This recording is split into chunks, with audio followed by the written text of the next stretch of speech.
Hey y'all, come on in. Today is a great day. Thank you for stopping by and viewing my channel. I hope that this craft will make you smile as it has made me smile, and it will make someone else smile because I'm making it as a gift for someone. Today what we're making is a hand-tied pillow, which is able to be customized to your liking. So today, the recipe you'll need for this hand-tied pillow, you're going to need sublimation printer, you're going to need sublimation ink, you're going to need sublimation paper, you're going to need to make a design on your desired platform, light colored fleece. You can sub on any light colored fleece, but white gives you the best outcome. You need a pillow, scissors, you're going to need heat press, you're going to need a butcher paper, and you're going to need heat resistant tape. I'm going to tell you that I use my Cricut heat press because it gives me the best results in that I don't have to move my fabric around. So just know that if you're using an automatic heat press or a heat press that you have to move your fabric around, you take a chance on moving your pieces of paper that you have to tape down. The first thing you're going to need to do is create your design in whatever platform you like best. The second thing you're going to need to do is make sure that it is large enough to cover whatever size pillow you're trying to make. If you have a 12-inch, 16-inch, 18-inch, 20-inch pillow, you want to cut your fleece at least 2 inches larger than your pillow. And the reason you want to do that is because you have to have room when you cut your slits so that you can tie the pillow and it will fit tightly inside of your pillowcase once you've created it. Once you have all your supplies and you've done all of the steps that I just mentioned, then it's time for us to make the pillow come to life. Let's get started. After you have completed your printout, what you're going to need to do is move to a space where you can do some heat pressing, and you're going to need any size pillow that you want. This is an 18 by 18. You're going to need some fleece. Make sure it is polyester fleece. All fleece is not created equal. You're going to need a lint roller because you have to get all the lint off of your fleece. If you don't get the lint off of your fleece, you will have blue looking strings all over your pillow, and they do not come off. They press into the fabric. They will be there permanently. So make sure you lint roll the fleece.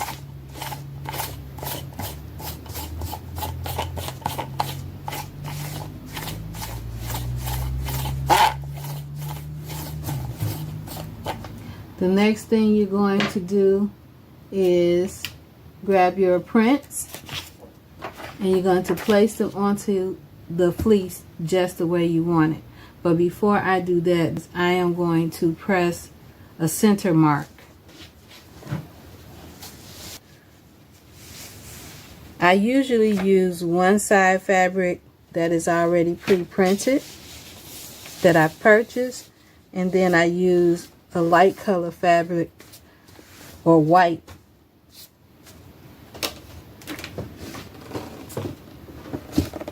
to customize the lighter or white side.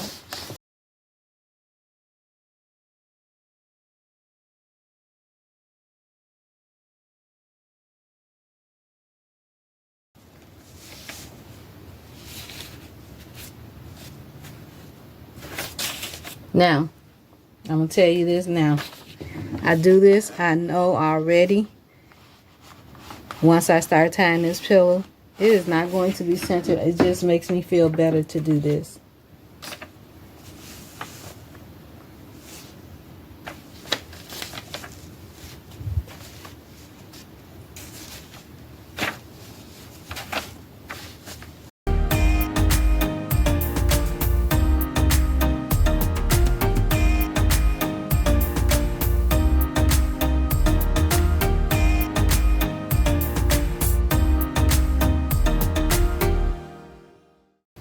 So once you finish that, you're gonna, your heat press should be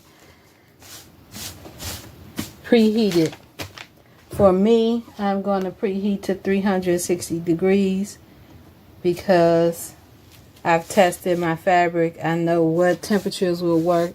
You will take your design and place it onto your fleece.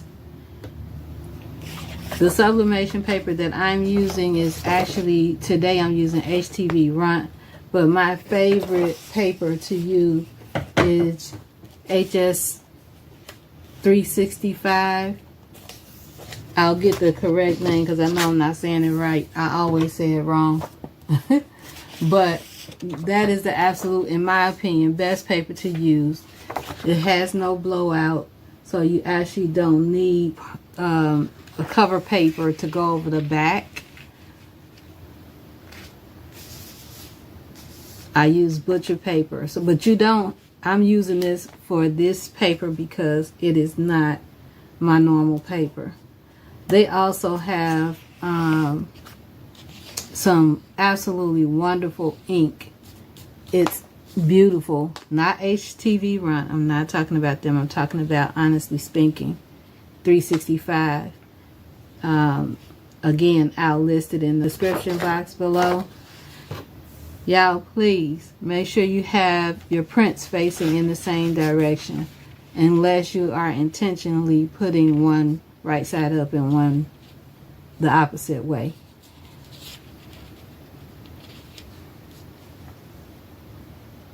So once you get it placed where you want it, you're just going to tape it down.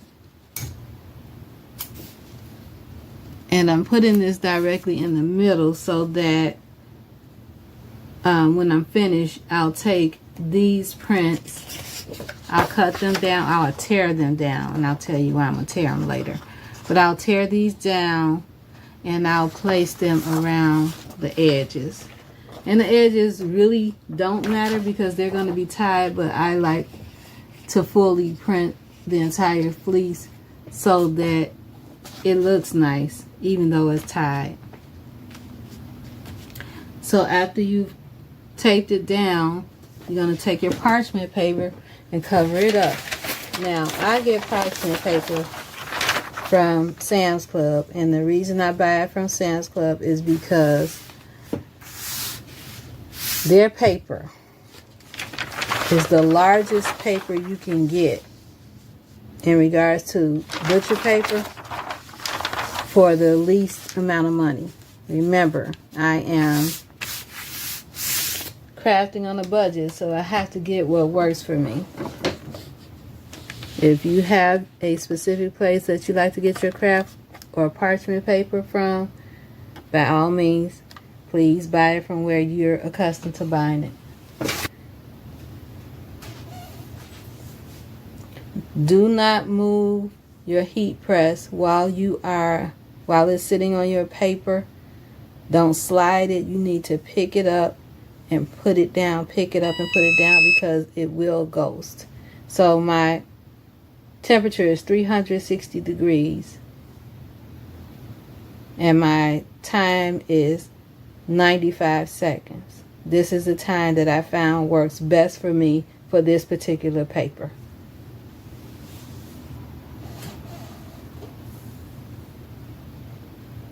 And I'm going to do these and I'll be right back.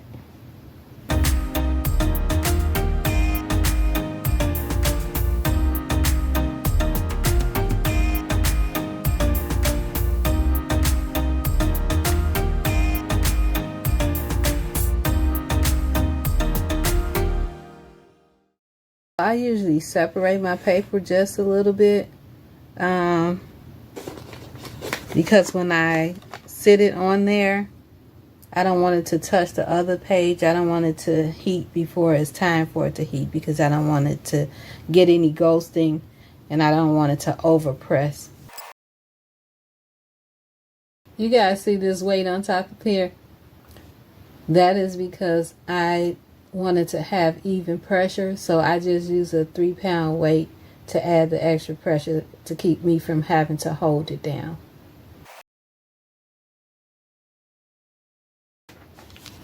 Now we're going to take this part off.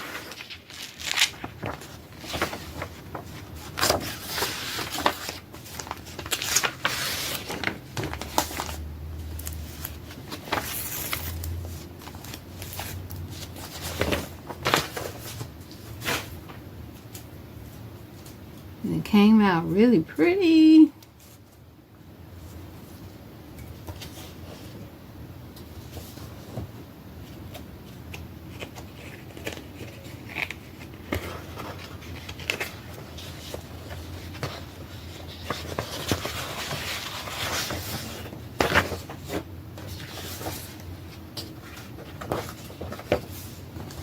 So now we're going to put the other part on.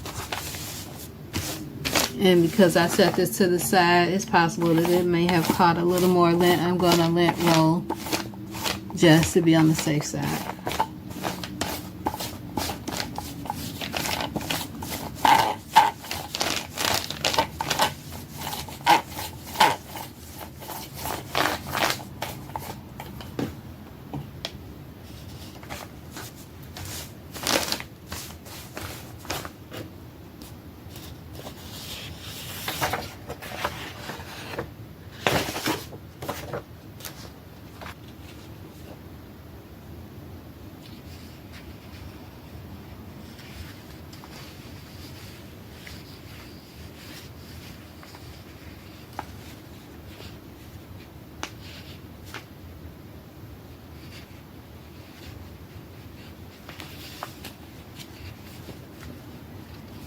We make mistakes.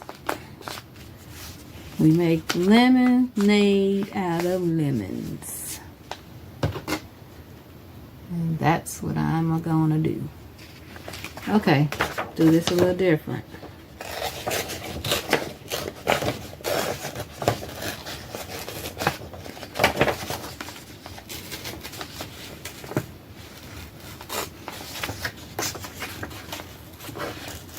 Remember I said I was going to tear parts.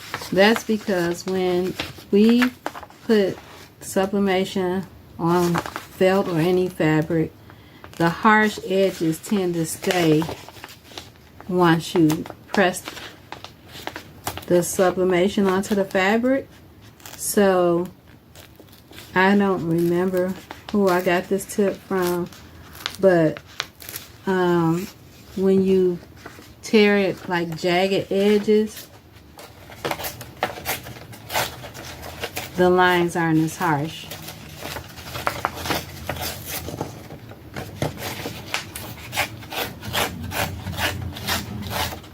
Just try not to tear your design.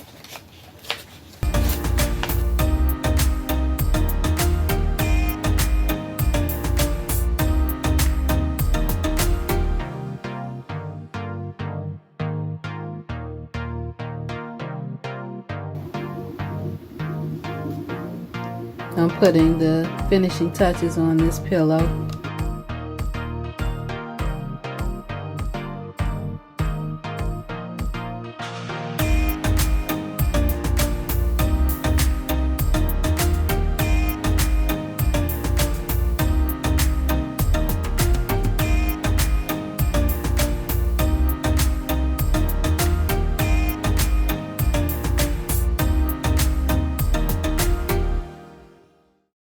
Essentially, this is what you have. You take your two pieces,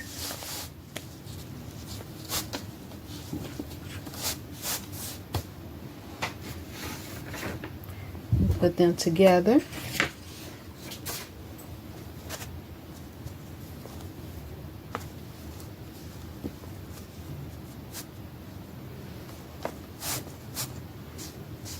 This is the other side.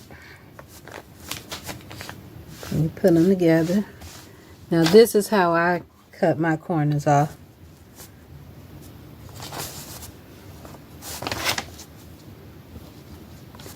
You don't have to do yours this way. This is just more convenient for me. I am going to fold this up in half. And then I'm going to fold it up in half again. And this way, when I cut it, I know all of the sides I have the same cut. So I'm going to cut this top layer first.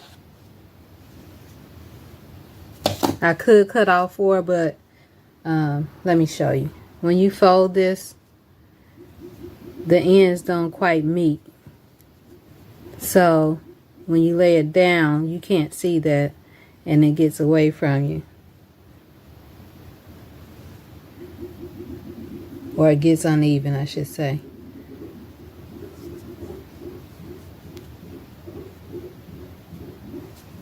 So I want to make sure my edges are together. And then I'm going to cut. This is me estimating about 2 inches. It's probably 1.5 inches. It is a pillow, so we don't want to cut away too much. Try to make sure we get a good corner cut. Alright. Then we're going to do the same thing on this side.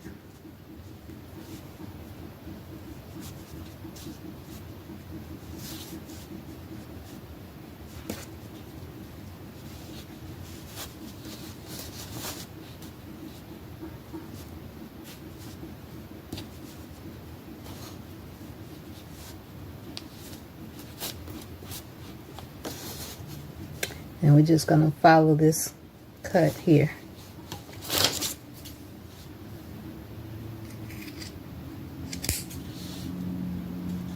Again, I'm just estimating. I do this so much that I don't even measure. And then the next thing we're going to do is we're going to put the top and bottom sides together. And the reason I cut them together is because I want the same number of cuts on the top as I have on the bottom.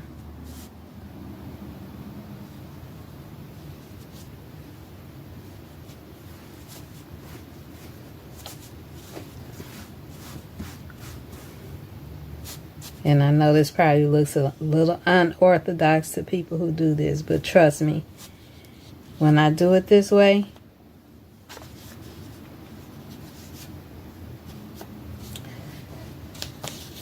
my pillow comes out pretty even.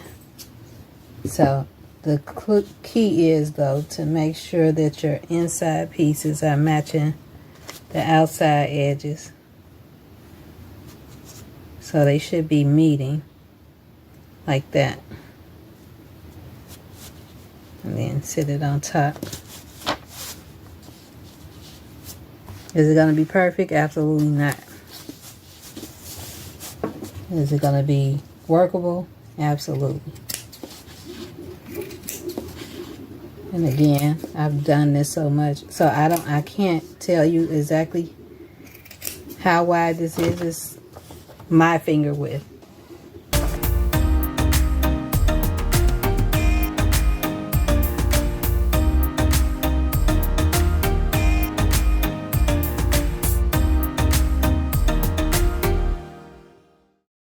And then you have your cut blanket, and now all you have to do is tie it. And typically what I do, I will start at the bottom, or what I deem is the bottom, and I just tie a knot. And I pull it like that. Now, I do the corners first because I want to establish where my corners are.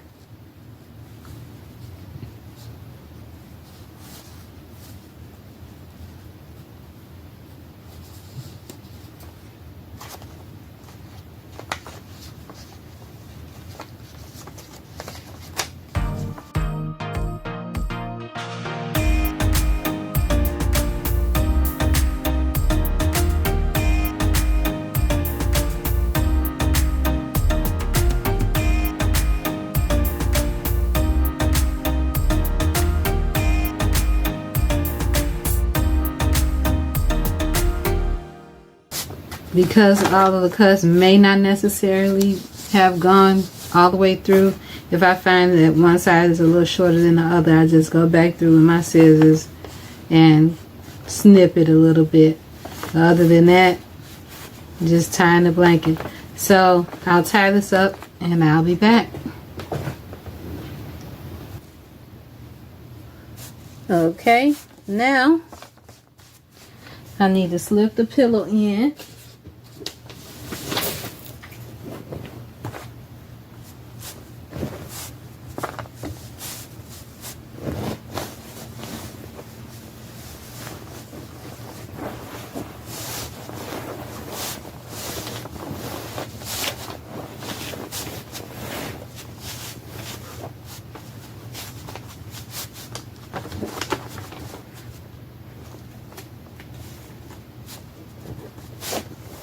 Kind of get it how you want it in there.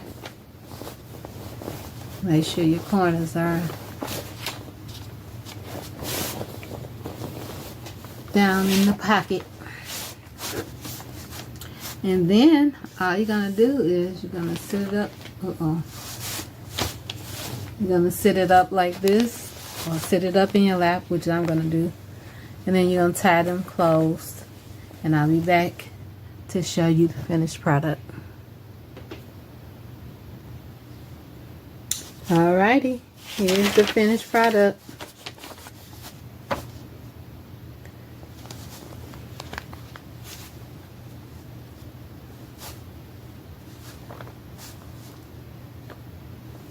Isn't she pretty?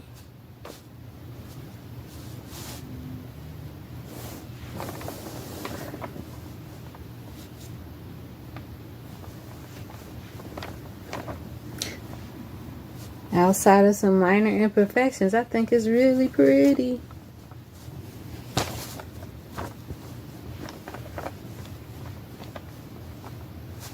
There you have it. If you enjoyed this video, please comment, like, and share. And invite others to come on and look and see what they can see. And ask them to subscribe as well. Thank you all for your attention. You all have a sensational rest of your day. I love you all. Smooches.